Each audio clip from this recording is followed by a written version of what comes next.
This is football's newest club, coached by new manager Carlo Benedetti, who wants to bring a counter-attacking style to a club that's failed to reclaim its former identity.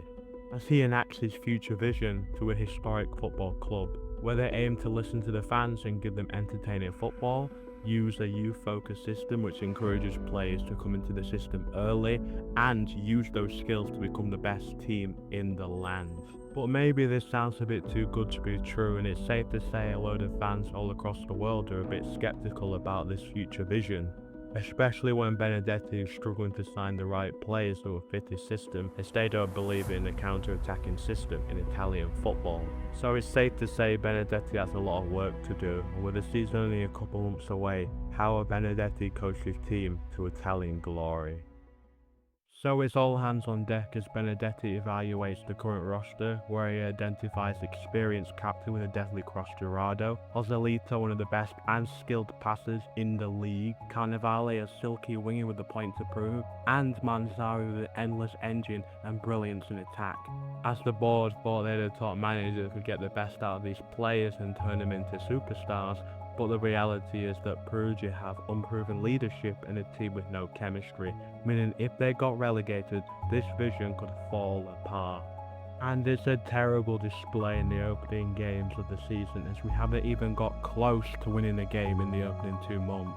With teams just having too much quality that Perugia couldn't compete with, as Benetti didn't yet get his players used to his system, meaning local rivals Tanana were able to easily beat them in a local derby, causing team chemistry to an all-time low, as we couldn't even get fans to support the team. And the board and the entire club are scratching their heads at why this project is truly failing. But despite this, the manager has the board's back and is determined to make this work, as they have brought him in due to his clear vision of a counter-attacking system, which he believed was going to make waves amid the future of Italian football, despite it not being so popular here in the 3rd division. Yet once again, Carlo Benedetti sticks to his system and insists that if players take time to learn the system, we will get results. And as the season goes on, we can clearly start to see signs of progress, with the individual talent like Manzari helping us win important games. But despite the attacking up front, the defending at the back was atrocious and was costing Perugia big points in big games, since these young players with high potential right now just weren't going to fit the bill, resulting in fans calling for massive reinforcements and injections of experience into that back line.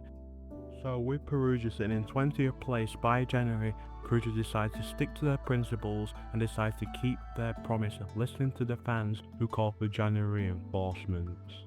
So the board decided to back the manager, but we are not a rich club by any means, meaning we have to sell players to bring them in, like Montevargo, a disappointing strike up front, while bringing in experience at the back through experienced goalkeeper Cardinali. But that's not the only signing that the board make, as they identify an emerging talent, as Perugia end up signing Frederick Ndongu, a tricky winger who had a lot to say when going down the flanks. But he comes with a reputation after being kicked out of his old club due to work ethic problems, something that is immediately seen in training. But despite all this, the manager still believes he can turn Ndongu into a top-class player that fans can be proud of. But for now, he'd have to sit on the bench and develop his craft.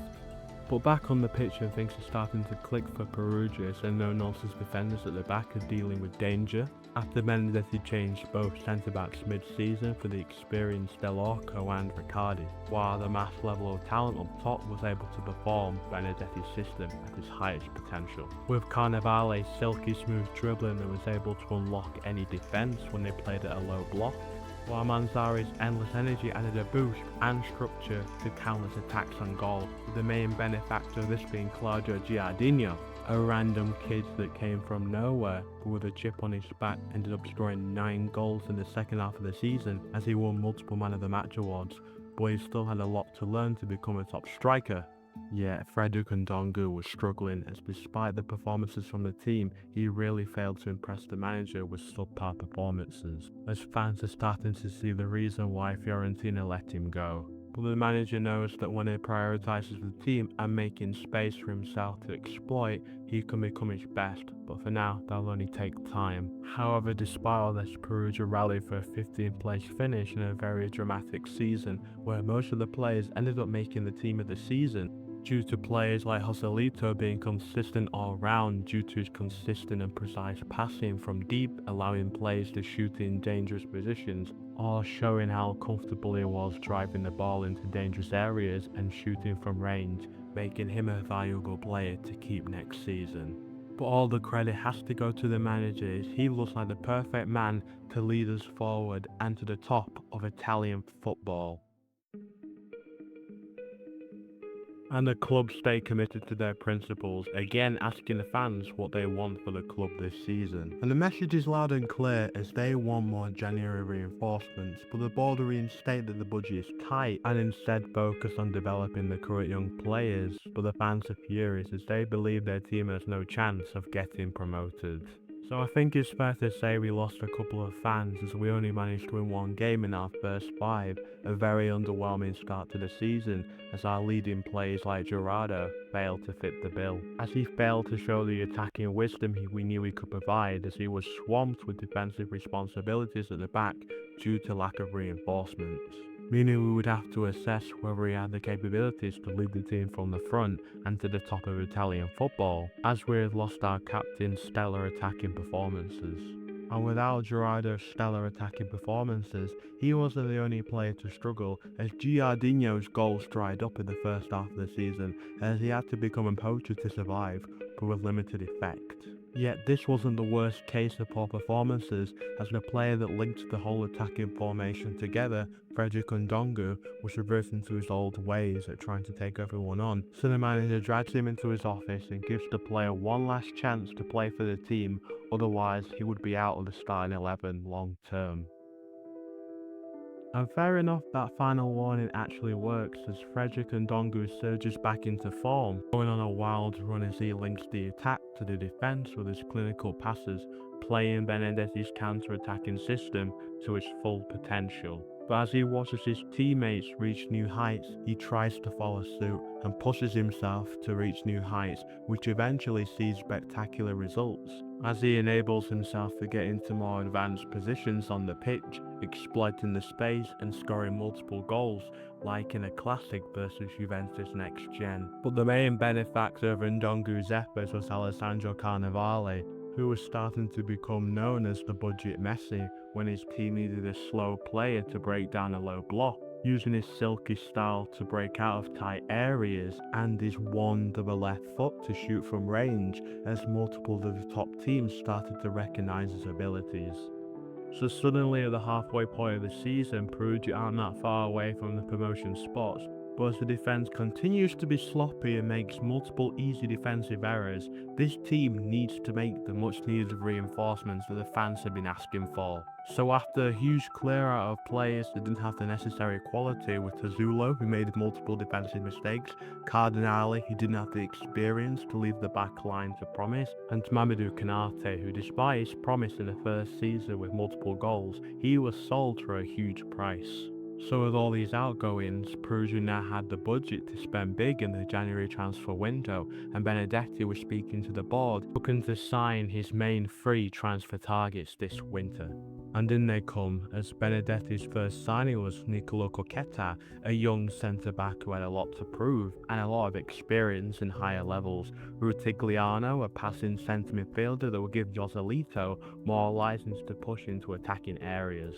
But his third and most important signing went unheard, an impact player coming off the bench to replace Alessandro Carnevale, as Zingoni went on a rampage, scoring multiple goals in his first couple of games, showing the true depth and quality that was brewing at Perugia in the starting 11 and on the bench, although this success can be driven due to the mentoring programs, as the old players that weren't getting as many minutes as they would have wanted were focusing their craft on developing the young players that were breaking into the squad.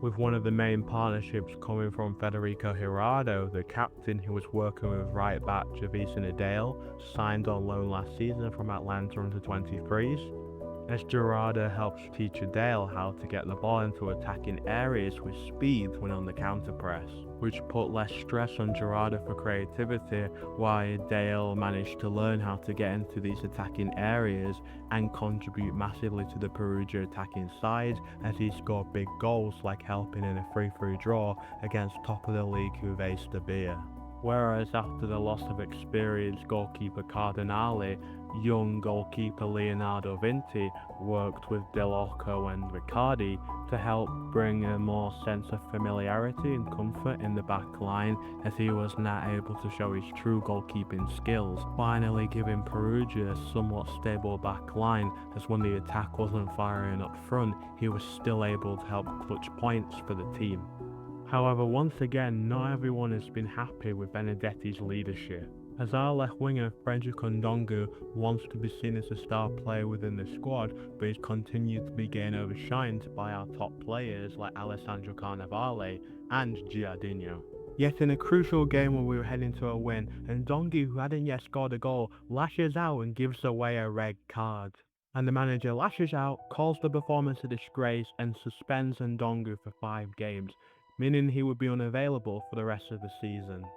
So the manager is furious, but either way, we need a replacement, and the club have a solution as they settle on giving exciting winger Lorenzo Cafora more minutes, something he had been denied in the past due to his lean build and inability to carry the ball from deep positions, something you need in a counter-pressing system, but Benedetti knew he was an entertainer who had the composure to finish when given good shot selections by his teammates, as he helped the team get crucial results in the push for even the title. Although Benedetti realised in his 2 years at the club that he needed all players to play at their highest level if he wanted to knock on the door for the title.